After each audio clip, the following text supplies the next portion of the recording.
If you're looking to build a Factory 565 Coupe Roadster, be ready to become very familiar with sheet metal and riveting.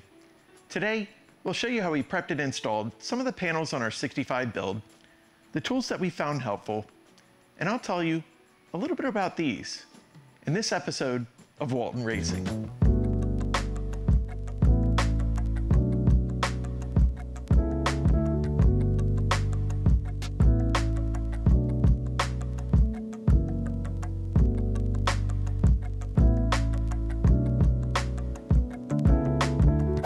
So when you receive your 65 Coupe, you'll notice that all the panels are attached to the car with sheet metal screws.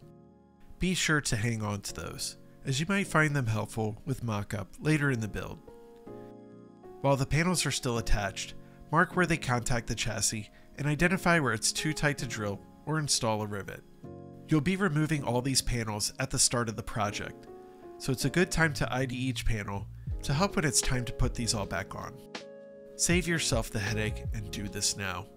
You will not remember where these all go, and you won't remember how they piece together. Yeah, that's what I'm talking about.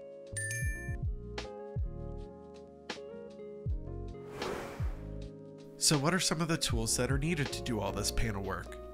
Well, let's start with measuring.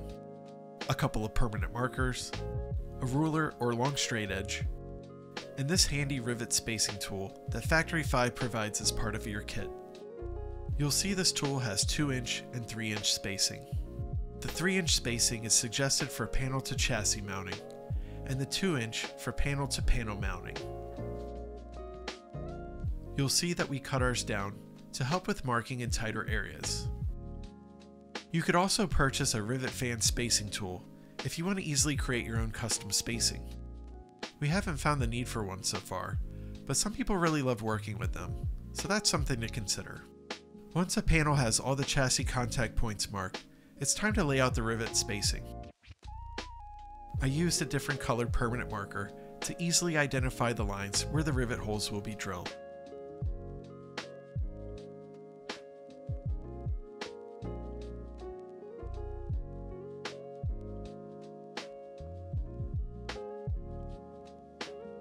Quick tip, if you make a mistake marking your panels, dab a little isopropyl alcohol on a rag and you've got yourself an eraser. Once all the lines were marked, I figured out where I wanted my rivet holes and made appropriate marks. You'll see I'm doing all of this with the panels off the car. We only did this with panels that didn't overlap. For those panels, we marked and drilled them on the car to make sure everything lined up. Once all the rivet holes are marked, it's time to start drilling. Some of the tools that we use for this part of the process are some small C-clamps, an automatic center punch, a standard and right angle drill, and the appropriate size drill bit, in this case 1/8 inch. We set the panel in place using the C-clamps. You could also reattach the panels using the sheet metal screws that you saved earlier. Then we use the center punch to set our starting points.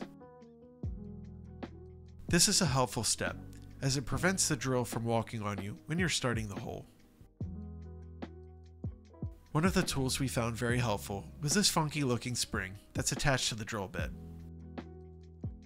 This is called a drill stop.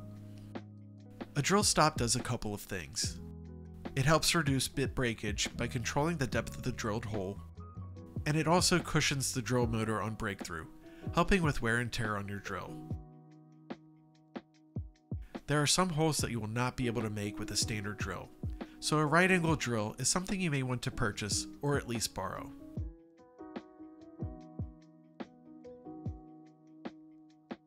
You will be drilling a lot of holes, and breaking or burning through cheap drill bits gets old fast. So we suggest purchasing a few quality cobalt bits from an aircraft or automotive tool supplier.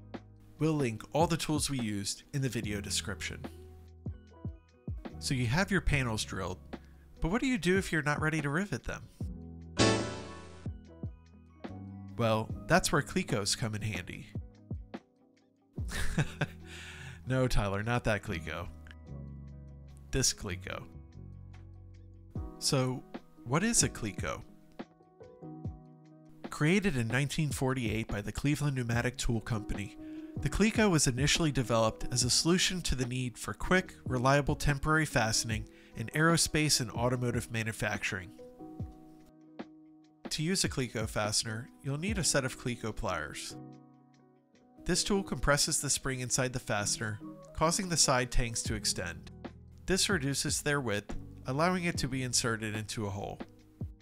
Once the cleco fastener is in place, relax the pliers and the spring inside the pin pushes the tangs outward, which will pull both materials in tight.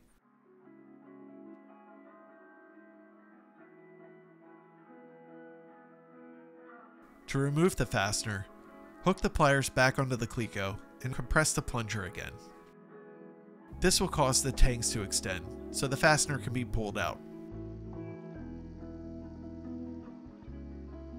We use clecos a lot, and they've been super helpful during our build. We suggest getting about 50 1/8 and 10 3/16 clecos and see where that gets you. Some people prefer having a cleco in every hole in fitting panels, and some don't. What I can say is it makes for some beautiful automotive art when they're all fitted. Alright, on to installing the panels. Some of the tools that are needed for this step are clecos and cleco pliers, or in this case, we used a locking C-clamp, silicone, caulking gun, rivet tool, drill, and drill bit. We'll demonstrate this step by showing you how we installed the cockpit wall. First, you'll want to make sure to clean all surfaces of burrs and debris so they'll sit flush. Next, we ran a bead of silicone on the frame tubes. As suggested by other builders, we use GE Silicone 2, which comes in several colors and is available at most hardware stores. Once that's done, we'll fit the panel in the car using a locking C-clamp.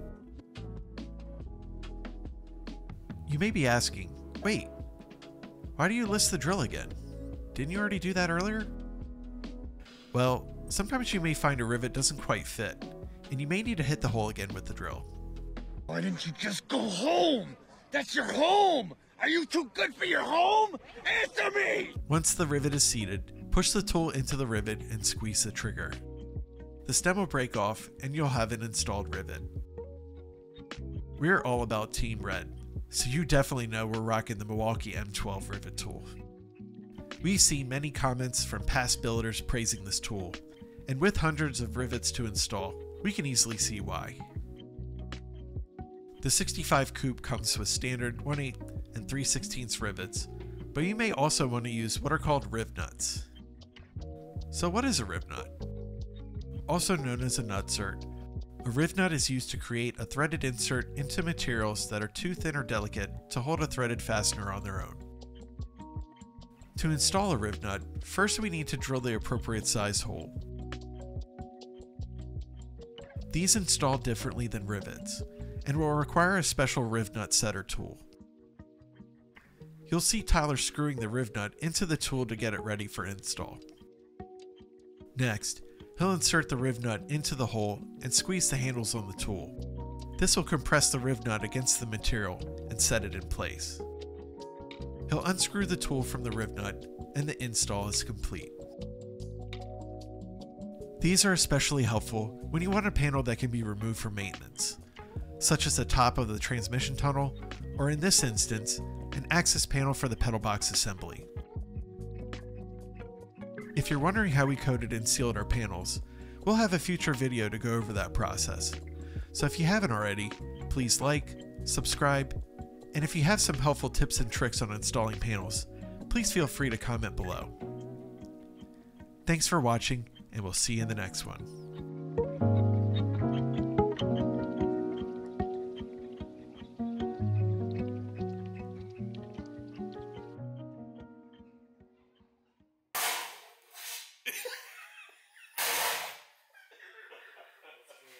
That's good. That's good. That's good.